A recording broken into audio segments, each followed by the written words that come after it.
আমরা যা চিন্তা করছি ভগবান সব জানে।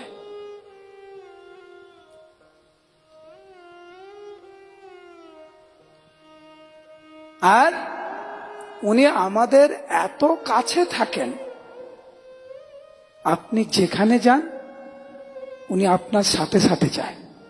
আপনার সবচাইতে ঘনিষ্ঠতম বন্ধু আপনার সাথে সব জায়গায় যায় না।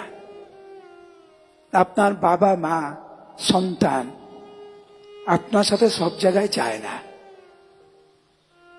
কিন্তু ভগবান এতটা উদার, আপনি যখন ঘুমিয়ে পড়েন ভগবান কিন্তু জেগে থাকে, সব দেখে। আপনি যখন মিথ্যা কথা বলেন ভগবান সাক্ষী থাকে, যখন সত্য কথা বলেন ভগবান সাক্ষী থাকে, যখন অন্য কোনো ভক্তের সাথে খারাপ ব্যবহার করেন ভগবান তার সাক্ষী থাকে, যখন ভক্তের সেবা করেন ভগবান তার সাক্ষী। কিন্তু বেশিরভাগ সময় এইটা আমরা ভুলে যাই বলেই আমরা মিথ্যা কথা বলতে পারি।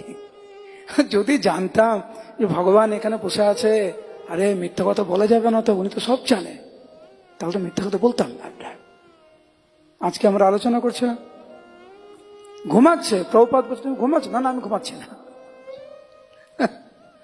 বুঝতে পারছে না প্রভুপাদ পাশেই বসে আছে, আমরা সেরকম বুঝতে পারি না।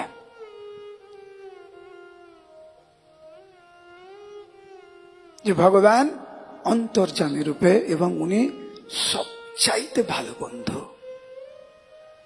যে আপনাকে কোনোদিন ঠকাবে না, যে নিঃশর্ত ভাবে আপনার পাশে থাকে, আপনাকে ভালোবাসে, কারণ উনি হচ্ছেন আমাদের পরম পিতা।